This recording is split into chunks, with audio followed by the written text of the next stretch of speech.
Talk to me, Hudson. I got signals. I got readings in front and behind. There's nothing back here. Look, I'm telling you, there's something moving and it ain't us. Get them out of there!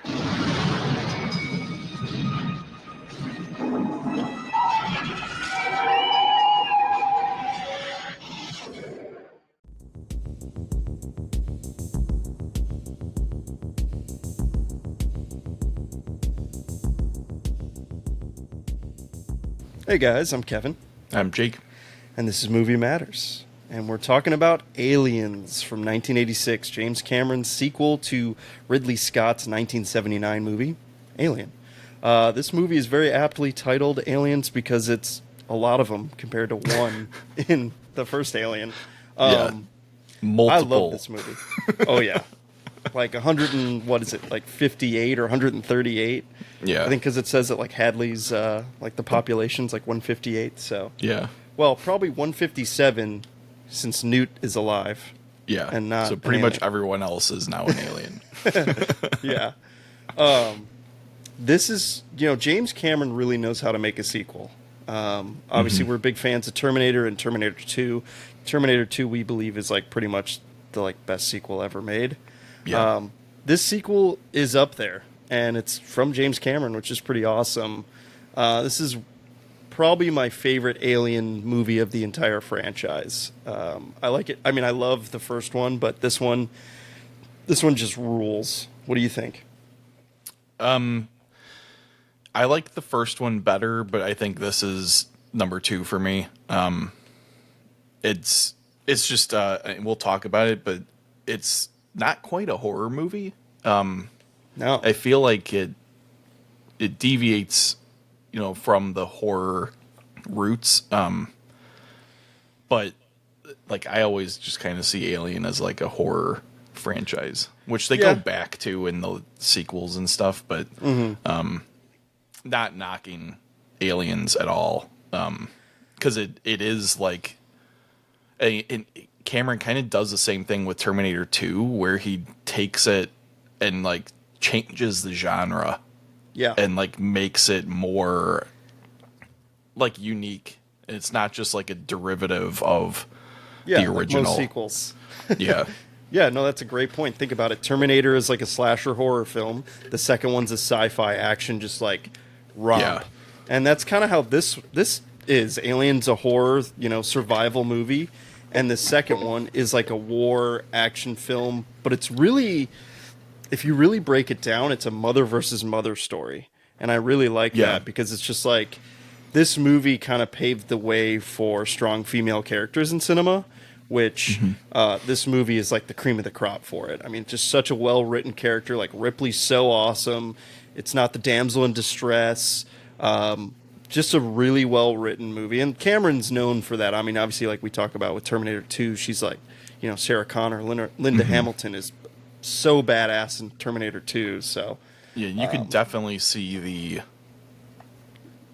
like lineage of Ripley to Sarah Connor in Terminator 2 later. 100%. Like he definitely does have a knack for creating really compelling like female lead characters. Yeah. And that's all I ask for cinema. Some of these movies lately have been a little try-hardy with, trying to make the female front and center. It's like, I'm all for having a female character, obviously, but, don't make it preachy and annoying or like forced. Well, like a lot of the times, like it's like a girl that just acts like a man. It's like that's not a strong female character. Like Agreed. That's just a man.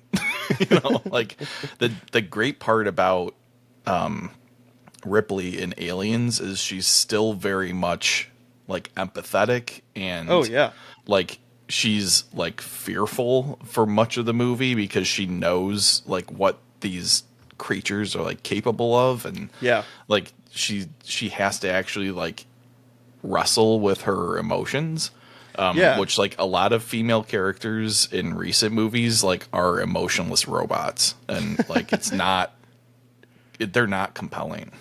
Yeah, and it's that's awesome point, and I agree 100%. She has like PTSD in this movie from the first one, and she has to overcome that, and she does, and it's awesome. Like, especially with her having the nightmares about, you know, the chest burster coming through, and like there's that scene where they're in the hive and they see that one girl have the chest burster come through, and she's like, you know, clutching her chest. Ripley's clutching her chest. It's such a cool like scene, and then she's just like, fuck that, and then gets in that like crazy cool like tank car. Yeah, and, the like, you know, forklift robot or whatever it is. No, I'm talking the one where they're like, it's like the car that drops them off, and then she like drives it through the wall. The tank, thing, yeah. The like transport unit, Yeah. So for those that don't know, there's two cuts of this movie. There's the theatrical cut from obviously '86, and then there's the special edition from 1990. We watched the special edition. I'd actually never seen the special edition. Had you? I'm pretty sure when you and I watched this, we watched the theatrical version. Yeah, I'm pretty sure too.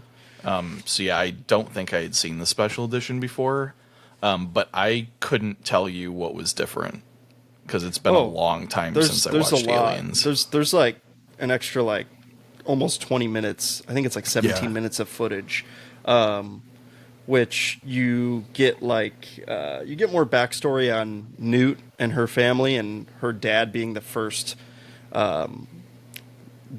human impregnated with the xenomorph in their outpost, and you also get more backstory on Ripley and her daughter passing away, which is, in my opinion, really vital to the story.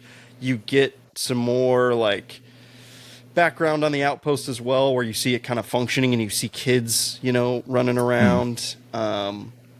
And there's a couple other scenes, but I like it. But also, I mean, this movie, the initial cut of the movie was 150 minutes, which is 2.5 hours. The special edition's like 2 hours and 36 minutes, which is long, especially for an 80s movie. And we've talked about this like ad nauseum about, 80s movies being a clean 90 minutes so that they could fill theater seats. And this movie was long. Like there's on the 4K Blu-ray, there's like an intro by James Cameron. Yeah. And he's like, I prefer the special edition, that we released in the 90s. He was like, the conventional wisdom at the time in 1986 was this couldn't be longer than like 2 hours. So, cuts had to be made, to meet the like criteria that the studio wanted and blah, blah, blah, which I think is kind of a cool like note on why they, cut it down. Cause like, it's almost never the director's choice to actually cut it down. They're kind of forced to by the studio. So it's always funny. The 4K disc is controversial for this because it like there was AI apparently used for a lot of the 4K scanning and stuff. I thought it looked incredible because I thought it looked great. I thought a lot of people are very like, they want the original grain intact from like this film celluloid and all that, and just like the more natural look. I mean, I'm all for that, but I thought it was such a clean looking picture, and it looked awesome. Yeah, I mean, this is like a pretty gritty movie anyway. Yeah. So like, you don't really need all that extra crap. Like, it was good. I thought it looked really, really amazing. Me too. There's definitely it's quite controversial with how it looks, honestly. Pretty funny, but most of James Cameron's movies, when they come out in 4K, are controversial because he doesn't like grain. He scrubs it away. Like he did that with T2. He did it with True Lies. He did it with The Abyss. Pretty interesting. But, this movie also follows the trend that we've been talking about this whole month with box office, blockbusters. This was a blockbuster. This movie's rated, it's number 69 on Top 250 on IMDb, so we're continuing that trend. It won 2 Oscars. It was nominated for Best Actress in Sigourney Weaver, which is really awesome and very surprising, especially for a sci-fi movie, and the subject matter. And it was also nominated for Best Art Direction, Best Sound, Best Film Editing, and Best Score, which it won Best Sound Effects Editing, and it won for Best Visual Effects as well. Okay. Yeah, which isn't surprising. Like, the effects in this movie are fantastic. I'm sure we'll get into that. Yeah, I mean, we could do that right now. Stan Winston created the effects, and he won the Oscar for it. And Stan Winston, we know for obviously he did Terminator. He's done a whole bunch of great stuff. Yeah, we've mentioned his name like 4 or 5 times, I think, so far on in different episodes. Because he's iconic, dude. He's so good. Yeah, I mean, there's apparently when Fox executives saw the first like kind of early cut of the film, they complained to producer Gail Ann Hurd, who was dating James Cameron at the time, and they eventually married, that it looked like all the money had been spent on the sets rather than the special effects. And Hurd was like, you guys, you realize that all these effects are miniatures, and like all these sets are miniatures and models and special effects. And so it's like, that really just justified that it looked legit and looked real. Because like you said, the effects are awesome in this movie. Yeah. And they hold up. They hold up super well. Mm-hmm. Yeah, and that's the, like, we don't shut up about practical effects on this show. And, like, this is, like, a prime example of, like, there's almost nothing in this movie that's not practical. I think some of, like, the spaceship scenes are, like, whatever version of CGI existed at the time. Yeah. And it's a physical ship model on, like, a green screen or something. So it's not even, like, real CGI. But I mean, like, the models are incredible. Like, the shots of, like, the ships, like, flying around the, like, terraforming, like, machine are, like, super awesome. Yeah. Driving that tank around, like, the shots of the tank driving are awesome. Like, all the equipment, like, the moving around is super cool. That, like, forklift robot the loader moving around is awesome, and like you can really see the like Terminator influence on that. The like the pistons and stuff that are in all like the Terminator robots too, and like it's just incredibly done. And then like the one thing I thought was interesting in this movie is how little you actually get to see the alien a lot of the time. Usually you're seeing them getting killed, and it's like in flashes from like the gunfire and stuff, until you see the Queen, and the Queen gets a lot of screen time, which I think is actually a really cool way to handle the movie. It's like everybody kind of knows what the alien looks like at this point. And like, you don't need a reveal of that, but the reveal of the Queen is awesome. Yes, and the sound effects with it is so like the breathing and like hissing almost. Yeah, so cool. And like the whole like egg laying like part of her is like so gross and like nasty. The noise with that, it's awesome. Like it's so awesome. Cool. And how it like detaches itself from it to like go after Ripley is just so cool.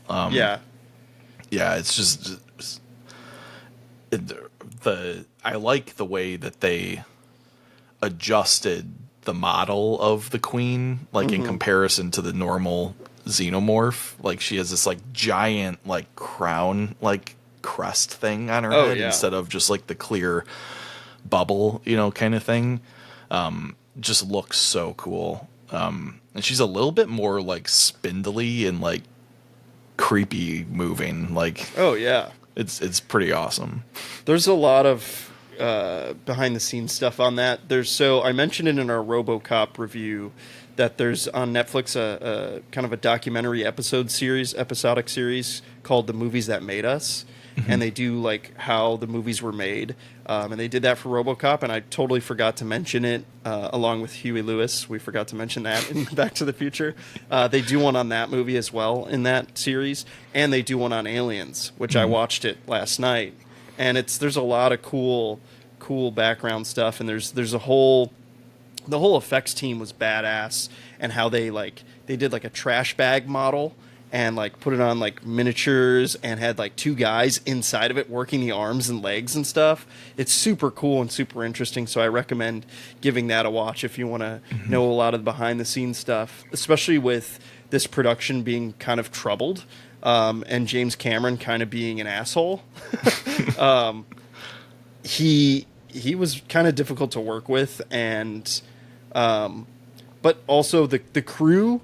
He basically hired the crew from the first Alien movie from Ridley's movie, and they didn't respect him because the movie was shot in Britain to just like save money, and the crew just did not respect James Cameron. They're like, "Who's this fucking American that thinks he can run a British, crew?" And they fought back against him a lot. The rules in Britain were different with, regulations with hours and stuff like that. Like they couldn't work like 12 to 14 hours. Like they took tea time breaks, and like they told him no all the time, and he just was like pissed off. He fired a couple people. Like, for example, the cinematographer was lighting the set too bright. And he's like, yo, what the hell? Like, this is a dark movie. Like, stop doing that. And so he fired the cinematographer. He fired the first assistant director. There's also an interesting point of James Remar was cast. He plays, he was playing Hicks, who's played by Michael Biehn. He was hired as Hicks first, and he was super into marijuana and like hash and heroin at the time, and he got in trouble with like the British, like London police, because they found it in his hotel room, and he basically got arrested.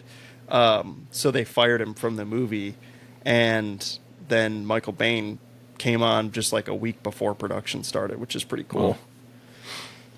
But yeah, there's a lot of apparently Sigourney Weaver came to the rescue for the set. Again, it was just like chaotic, and they couldn't go over budget because the budget was already pretty high. I think it was like $35 million. I could be wrong. I'll have to double check. But Sigourney Weaver just was like, "Yo, Jim Cameron, like you have to apologize to this crew and just like, be the bigger man and just work with them." And he did. He apologized to them, and then everything went smoothly, which is pretty interesting. So, like I said, there's a lot of cool behind the scenes stuff, and they talk a lot about that in that documentary on the movies that made us on Netflix. There's a lot of cool stuff, and it's also in the IMDb trivia on that site. And what's also interesting that they mention in that documentary is like so the producers of the first Alien hired Cameron to write the movie, and he, obviously wrote it centering around Ripley, and she wasn't even signed on to the movie when they commissioned him to write the film. Like, so he had written the whole script, obviously with her as the main character, and the whole mother versus mother story, and apparently he did it as an allegory to Vietnam, which is pretty interesting. Like the aliens being the Vietnamese, and how they're like a kind of very hidden enemy, and the soldiers being these gung-ho soldiers that didn't know what they were getting themselves into, and Ripley being that soldier with PTSD. I thought that was pretty interesting to read that. Like that's like I never saw that take watching this movie the multiple times I've seen it. Yeah, I mean, you can see that. I was actually going to kind of touch on this, not necessarily in that context, but yeah, like the soldiers, particularly Bill Paxton's character, are like super cocky and like think that like this is like a blow off kind of mission. Yeah.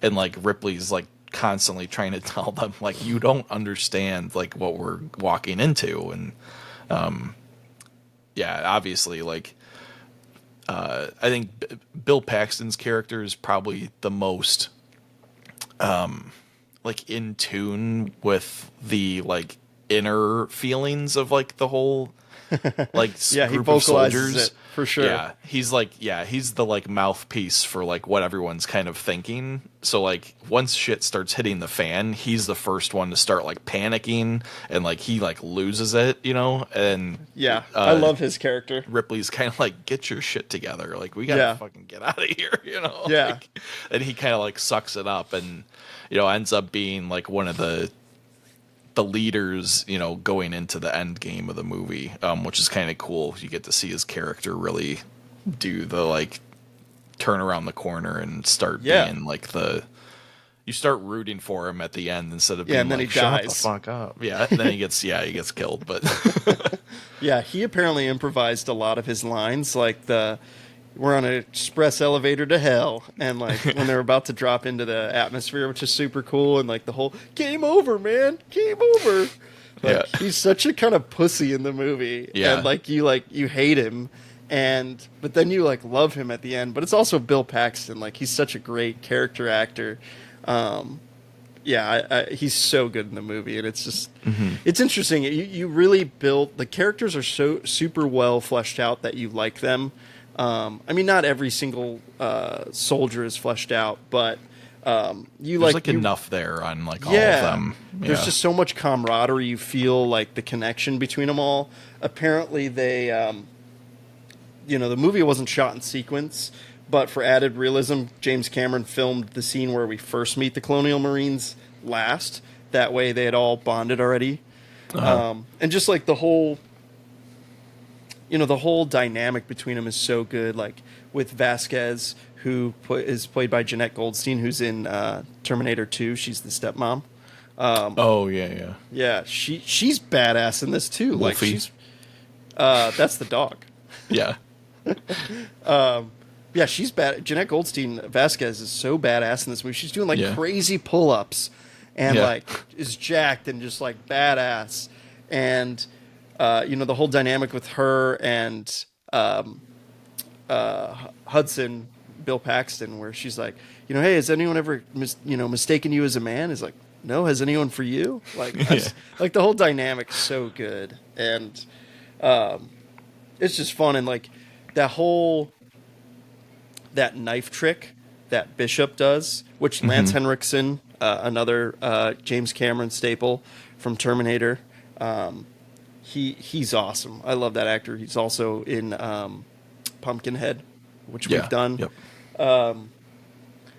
He is so awesome as the synthetic, and that knife trick where he's doing the knife between the fingers.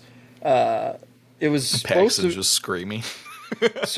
And that's what's cool is it was originally supposed to be done by just like Bishop was the only one who was going to do it to his own hand. He suggested to James Cameron that he should put his hand over Hudson's, because they felt like it needed something because it looked too fake, and he accidentally caught Paxton's pinky on the reshoot a little bit. So pretty interesting. I like a lot of the foreshadowing in this movie. There's like a lot of like, it's in my opinion, it's very good writing, and I want to talk briefly about Alien Romulus at the end of this review with the writing, and that's why I'm bringing that up. Is the writing in this movie is just like there's certain things that why it's in there is it ties into the ending, and like I think the best example of that is the loader and how Ripley knows how to use the loader and is like she's like, what can I do to help out? She's like, I got a class 2 license, like let me help out. And she's just like rocking it on this fucking loader, and like Hicks and Apone, the sergeant in the army is like, oh, like they're laughing and like that's badass. And like obviously that ending fight scene with her on the loader against the Queen is iconic. But again, it's good writing because it's setting that up, and it's just like so well done. Well, and it's not like out of character either, because she worked on the Nostromo, which was like a cargo ship. So it's like very, very intelligent way to weave such a cool end fight sequence in without it just being like, oh, she miraculously knows how to drive this loader, Yeah, you know, and like exactly that kind of bullshit that setup. a lot of movies do. Yeah. Yeah. But speaking of writing, in that knife, the like knife game sequence, Yeah. after Bishop goes and sits down at the table, somebody notices that he's bleeding, and which serves two purposes in my opinion. One, it shows that he's got the white blood, so you know he's an android. And then two, he says something along the lines of like, "Oh, sometimes I miss," which like kind of foreshadows that like the androids are still not perfect, which I think is really awesome. Yeah. And like, you know, obviously for those that have seen the first movie, like the android is almost the villain in the movie. Yeah. As he has his like company directive over saving the lives of humans. And like they allude to that in Aliens, where he's like, oh, those things have been kind of like flushed out of our yeah, I like that. Our like, you know, directives or whatever. Yeah. And like, but like, I do like that Bishop is not the enemy in this one. Me but too. You're always slightly suspicious of him. Yes. Which is perfect in my opinion. Agreed, especially with him kind of dissecting the face hugger and everything. Right. Because you're like, why is he so interested in this? And yeah, like there's a few different moments where he's kind of running solo doing things, and you don't know what he's really doing. Like when he's out at like the power unit or whatever, and he's like trying to get them waiting for them to like rendezvous with him, like for the ship, bring down and, the like, ship. Yeah, you don't really know what like his motives are, and I know, you know, like it's just so well written. And the ending plays really well to that, because when she goes to the like landing pad or whatever if you will, to where the elevator goes up, and he's not there, and she's like, "Damn it, Bishop!" Like, you're like, "Oh yeah, he fucked her over." Like, that sucks. And then, sure enough, he comes, and then when they land back on the main like ship or whatever, he's like, "Hey, sorry about that." It's kind of a funny throwaway line, but it's like it's like needed. It's like, "Hey, like, sorry about that. It was just too risky to land." Right. Like he justifies why he was late, which I think is needed. And you're kind of like, okay. And that's like the point where you're like, all right, he's kind of cool, Yeah. And then he gets killed. In my opinion, like, it's Ash is a good example of like a bad android in the first one, but then I feel like the other movies, like especially like Prometheus and Covenant, the android was just like overplayed of like him being bad. And I like Prometheus. I don't like Covenant. Have you seen those? Yeah, same opinion on them. Okay. I am due for a rewatch on Covenant, though, and I've talked to my friend about this because he likes it, but I'm like, dude, that movie kind of sucked. Which Alien 3 kind of sucks. Alien Resurrection, I kind of like it. It's kind of a guilty pleasure of mine because it's goofy. I never saw that one. Oh. We watched Alien 3, but I don't think we watched Resurrection. Yeah. I mean, I like the series, but Aliens, and then Alien Romulus and Prometheus are the top, like, by far. But yeah, there's the whole android thing is overdone in my opinion, but that's kind of what Ridley Scott was going for in Covenant and Prometheus, is that android and AI technology. Pretty interesting. And because I do like that he kept that like the company comes first directive in Prometheus and Covenant, because obviously that's earlier like model. The earlier models. And, that makes sense more now. That stuff. Yeah. And like I really like Michael Fassbender he's awesome. As the android. And he kind of has that, like, he can play that, like, sinister kind of part really well. So yeah, I think from a, like, canonical standpoint, I think it's good. I get that. That makes like, more even sense now. Even the more, I would think that the earlier models, which he's got to be like one of the first androids, if I'm remembering correctly. He was, if I'm not mistaken. He's like probably the most like sociopathic of the android models, as they kind of like tune it a little bit each like, he iteration. had more emotion too. Like the other ones are kind of more emotionless. Because if I'm remembering correctly, I think Alien takes place a long time after Covenant in the timeline.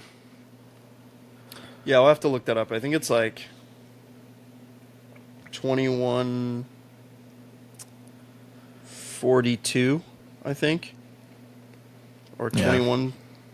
I'll look it up. I don't remember for sure, but I'm pretty sure it's a decent gap. Just like the gap between Alien and Aliens is 57 years. Yeah. So yeah, I think it's a similar gap between Covenant and Alien, if not longer. 2093 to 2122, I believe. Okay, so yeah, decent amount of time. Math. Yeah, I don't want to do math. Yeah. This this movie also kind of like alludes to Cameron's Terminator 2 and how the action beats are. Like the action in this movie and like the beats are so well done and it's so well placed, and it just adds to the story. It's so fun. Like the scene, where the Colonial Marines are, start getting picked off like one by one, and it's so chaotic. You don't know what's happening, and Ripley comes and Ripley comes and saves the day, kind of, and the acid blood like takes out a couple of them, and then like I love that Hicks has that like shotgun, and he's like, old reliable, if you will, like for close encounters, and like he does that and shoots one like, eat this, which is such a cool line. And like then the acid blood goes on Hudson a little bit. It's like so chaotic and so fun and so cool. You're just like, I just was like, every time I watch this movie, I'm just like sucked into it. Just like, this is awesome. Yeah. Like this is fun. Again, we'll talk about the stakes. Yeah. Like going into that scene, they take all the ammo out of their guns because if they shoot the wrong thing, it can like cause a nuclear meltdown, which is an awesome like constraint that Cameron puts on the crew. And then they lose the ammo. Like it's like blows up. Yeah. And so like they're basically reduced to using Hudson's shotgun and like the flamethrower. Yeah. Which they have a couple also guns, just makes it super cool, but yeah. Yeah. But it adds to the chaos because no one can really fight back in that sequence, so it's just like a total bloodbath, and like you like know it's coming too. Yeah, well, right, like as the audience, that like these guys are walking into a death trap, and Ripley knows too, which heightens the tension and raises the stakes. It's a good plot device for sure. It's good writing, and yes, raises the stakes. We love stakes here, people. Yeah. It's just Bill Paxton is so good in this. He apparently continuously apologized to Carrie Henn, who plays Newt, throughout filming every time he was in front of her for swearing, which is hilarious. Newt is so great in this movie. She's awesome. She acts super. She's a good actress in it, and again, it just like her character is the daughter, like the surrogate daughter that Ripley lost. Or it's like the daughter that Ripley lost, and like she can fill that void, and I love that. And then you got the contrast of the Queen, and it's like protecting its young and offspring, which is cool. The scene where Ripley is like going to sleep and is like protecting Newt, and then they wake up and Burke had planted the two face huggers in the like med bay or med room. That scene is so intense and awesome. Yeah. That's just the tension's so great. Tension and stakes, we love them. Yeah. And like Burke is such a despicable character, and I love that his name is Burke because that's my last name, spelled differently, but I remember do you remember we were in that one English class in like 7th or 8th grade, and we watched the first Alien. Do you remember that? We? In high school we watched it, right? Or high school, excuse me, high school. It was high school. We watched it, and that teacher was super cool. I think, if I recall, she was always like, Burke, aliens. Like, to me, like, all the time, which was hilarious. His character, Paul Reiser, is an awesome actor, and I think he's really good in this movie, and you just fucking hate him. Apparently, he went to the premiere with his sister, and his sister slapped him in the face because of how despicable of a character he was. Well, like, he's, in my opinion, is the inverse of Bishop in this, where you're immediately suspicious of Bishop out of the gate, but you actually are on the side of Burke in the beginning, and like as the movie progresses, they kind of switch places. Wow. Which is really cool. Considering that Burke is the human and he's the one that's acting like the psychopath. So it's all for the company. Yeah, extremely well done. And like that the company, line stuff is what the androids would always espouse. So it's super cool. Great way to flip the script on those two characters at the same time. Awesome writing. Yeah, agreed. Great point. And then when Burke like traps them in that one other room too, like he's just always trying to fuck them over.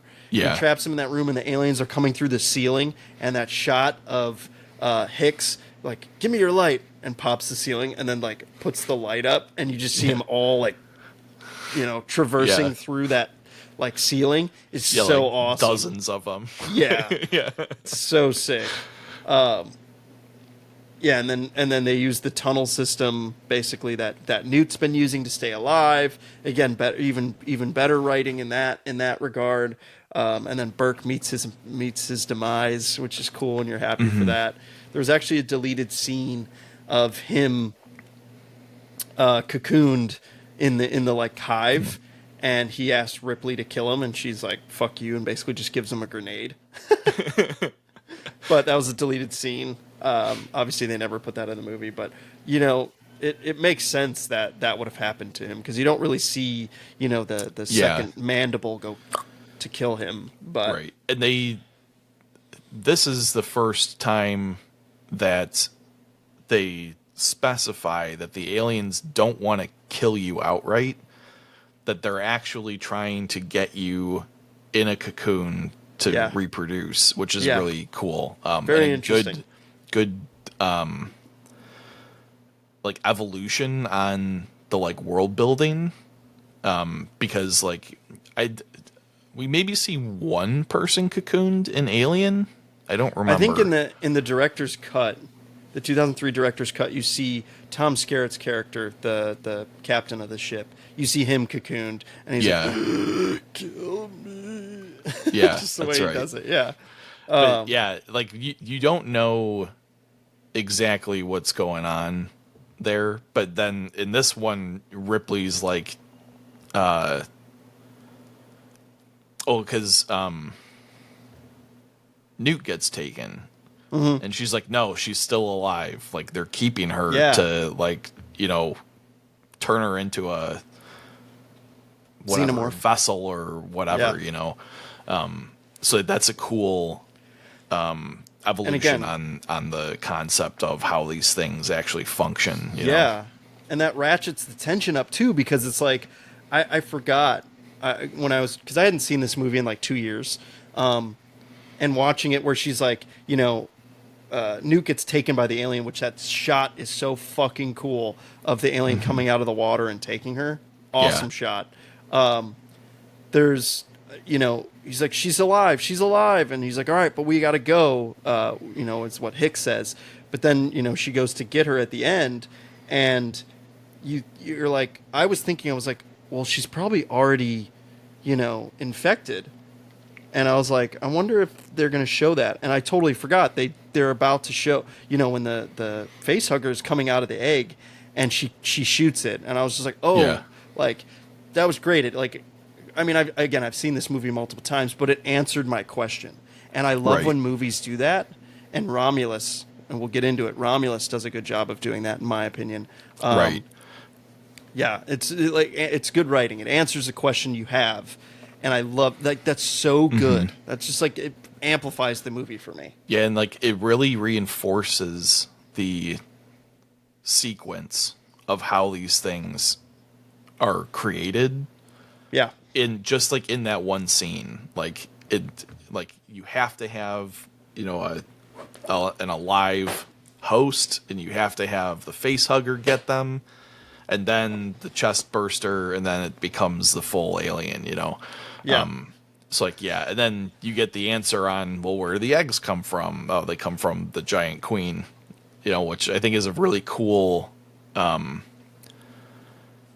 addition as well. And another great piece of writing is, before you even know about the queen, the way the xenomorphs move in this movie are much more insect-like than in Alien, which I think is really cool. Like that shot that you just talked about where they're in the vents, like they're all kind of like crawling like spiders, and like it's a very cool way to kind of like create this like hive queen kind of way that they reproduce, and like you know, how they like function, you know, biologically. It's pretty cool. Good world building, like you were saying, and good like characterization and amplification of those xenomorphs. And what's cool is you get the foreshadowing in the writing with Hudson, where he says, he's like, well, you know, it could be like an ant hive or a beehive, you know? And he says there's probably one queen that's badass. And like, it's kind of like a very quick line that you're just like, you know, you don't think about it until the end where you see the queen. When like there's Vasquez says something to him, and he's like, man, they're fucking huge, man. Like, talking about the queen. Like, obviously, like the queen is enormous. At the end. So. And let's get to let's talk about the ending. And it's the Battle of Mothers, which is super cool.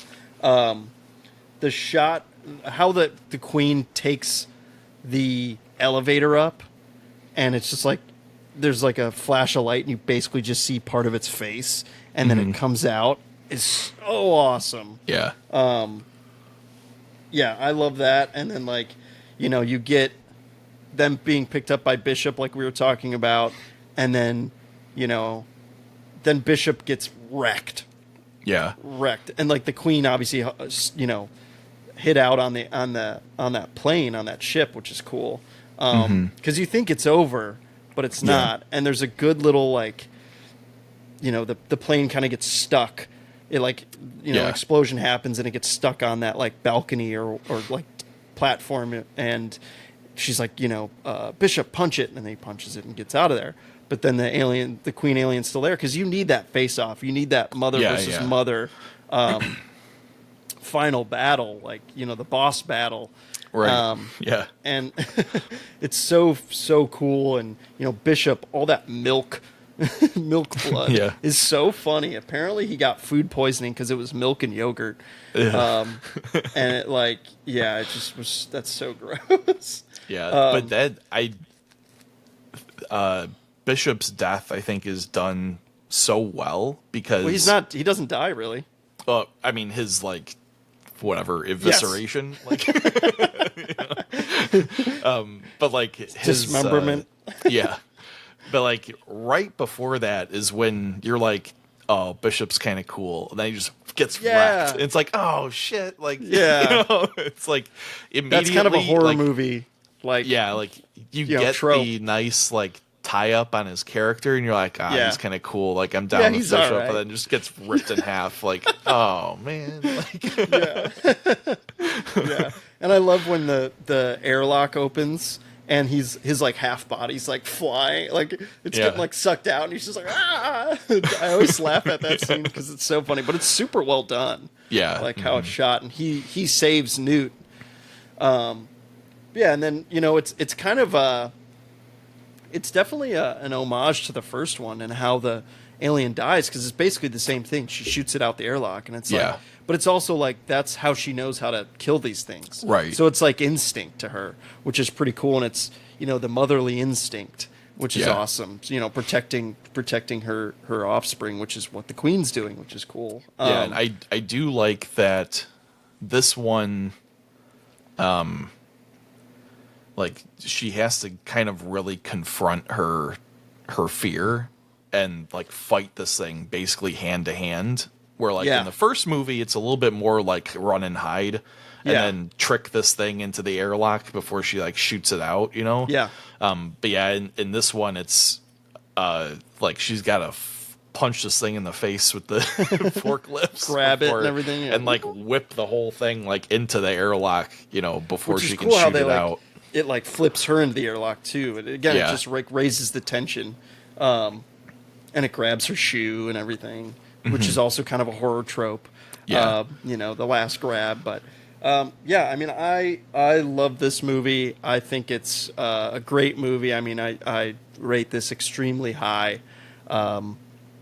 It's definitely one of my favorites, and it just like, I always kind of took it for granted, believe it or not. Like, I was just like, oh, this movie's okay. And then I talked about it with like my coworker. He's like, I'm like, I haven't seen the movie in a while. He's like, oh, dude, like rewatch it. It's so good. And I rewatched it again, like probably like 3 years ago. And then I rewatched it again 2 years ago, and then just rewatched it now. It's so good, and it holds up, and it's fun. I highly recommend it. It's definitely a blockbuster popcorn film, and it's just super accessible and super fun. Yeah, like this is another movie with lots of layers. You can watch it as the fun popcorn movie, or you can like dissect it the way that we are, you know, with all this like super thematic kind of stuff going on. Which is like, those are the kind of movies I really like, because you can get like 10, 12 viewings out of a movie like this and definitely really pick it apart, you know. It's fun. It makes the rewatchability really, really high. Rewatchability is huge for me, and that's again why I like this podcast. It gets us to put these movies under a microscope and really kind of analyze them for what they are. It'd be interesting to come back to other movies that we've done that we've only seen once. That'd be interesting. But let's I'd like to get on to Alien Romulus. Spoilers. Yes, so if you guys haven't seen the movie and you don't want to hear this part, you can come back to it later when you've seen the movie, or if you don't care, just listen. But we will be doing a little bit of spoilers for sure. I thought this would be a fun little way to end this episode, is talk about the new movie, and we just serendipitously this just lined up on our schedule. So it's the first movie we're talking about that's made after 1989. So So I loved Alien Romulus. I absolutely loved it. I thought it was amazing. I was very skeptical. I've watched a lot of new movies lately, and I usually go to the theaters for these movies, and a lot of these new movies have sucked ass, in my opinion. They've been so bad, and like talking kind of what we said about this movie being female-led and a very strong female character, I looked at like a lot of the movies that have come out.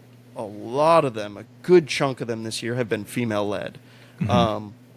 Which again, I'm all for. I'm all for it, but make it good. I don't know. A lot of these movies have sucked. Like Furiosa, for example. I did not like Furiosa, and I'm a big George Miller Mad Max fan. Big fan. I did not like Furiosa at all, really.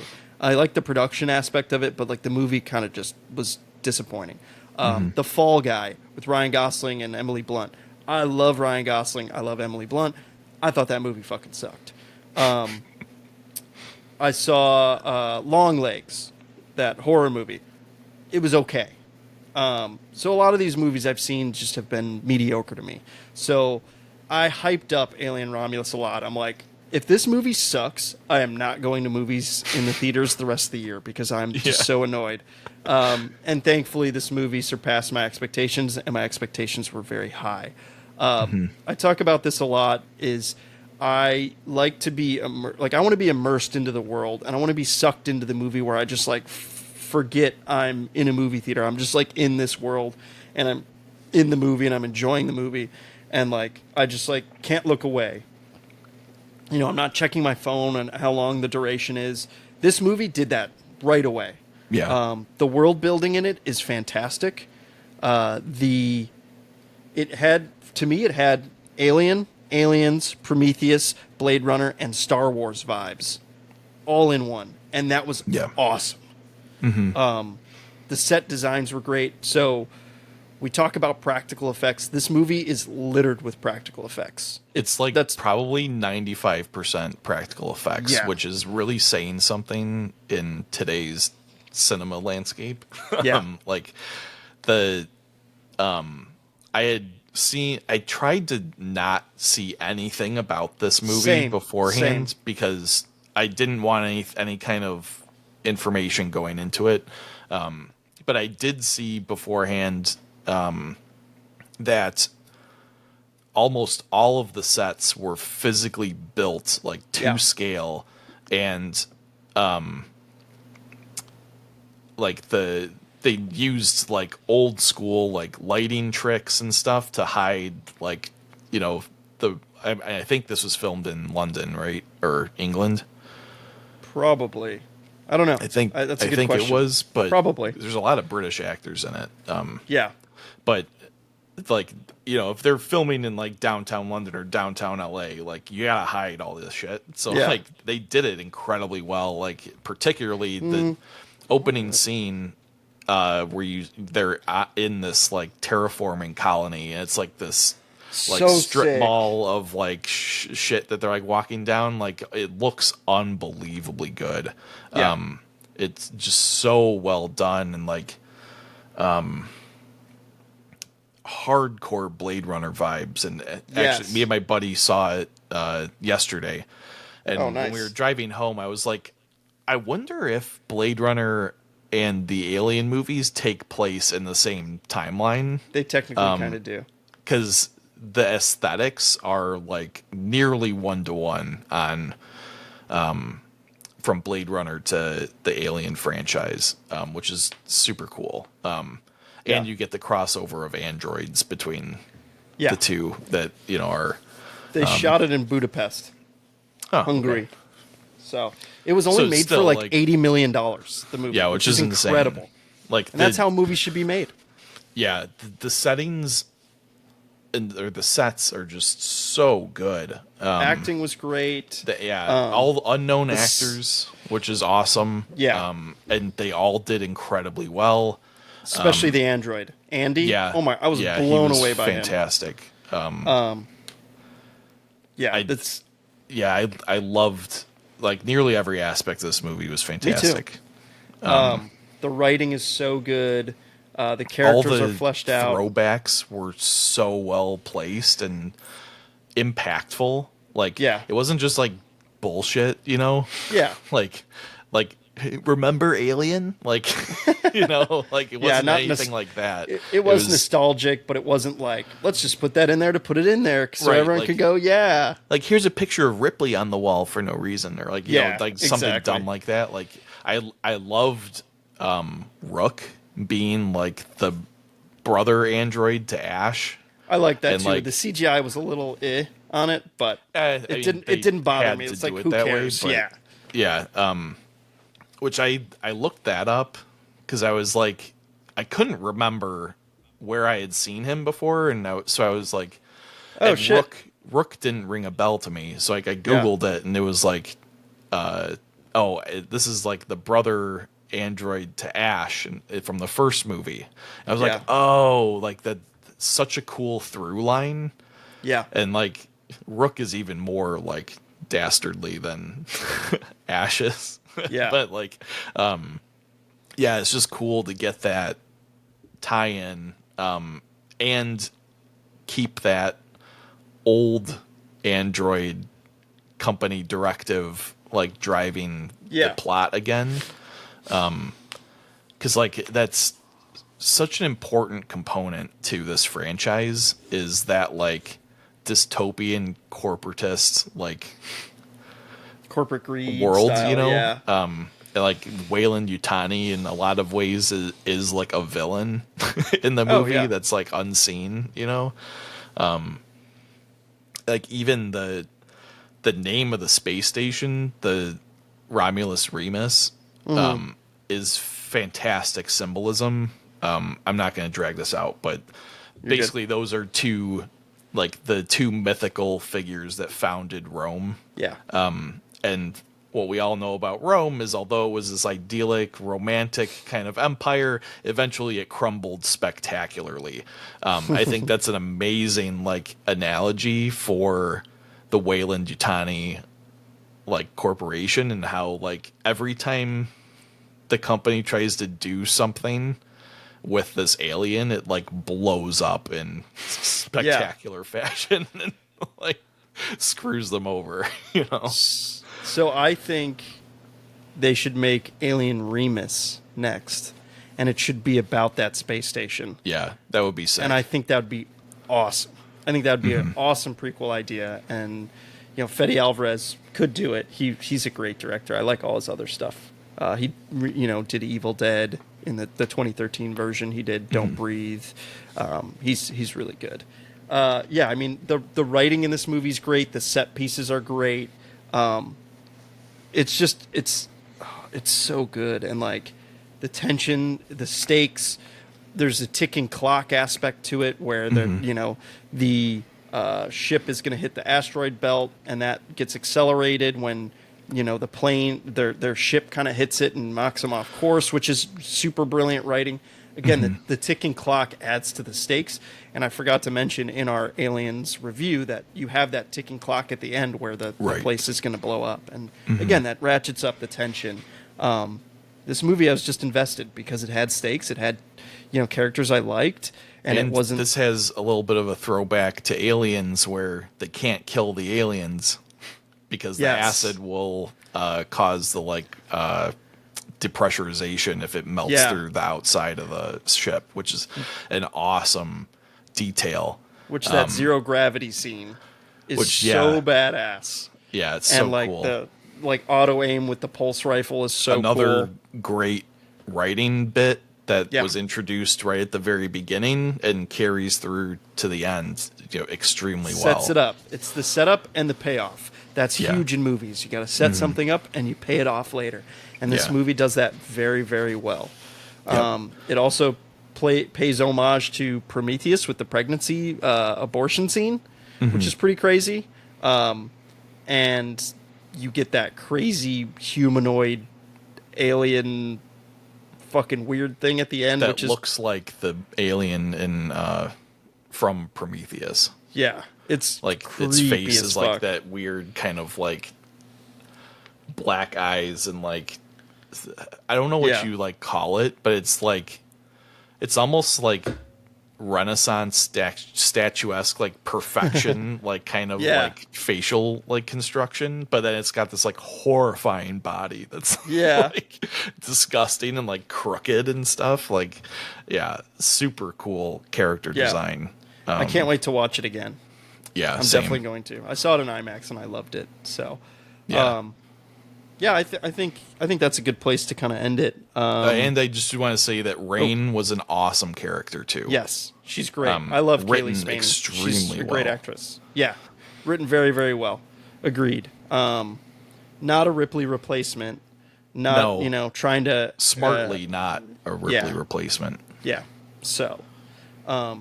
I loved the movie. I loved Aliens, and I can't wait to watch Romulus again. And we're back to the good old movies. Hopefully, Hollywood learns from this, and hopefully, it makes a ton of money so that they want to do more movies like this, because that's what we need. I hope so.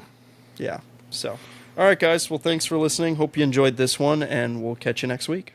Yeah, next week is our last summer blockbuster movie, Beverly Hills Cop. So I'm excited because I have never seen it. So oh shit. Yeah. Damn. Okay. I don't know why. I've just never seen it. So it'll be fun. Okay, good. Can't wait. Yeah. All right, guys. See you next week.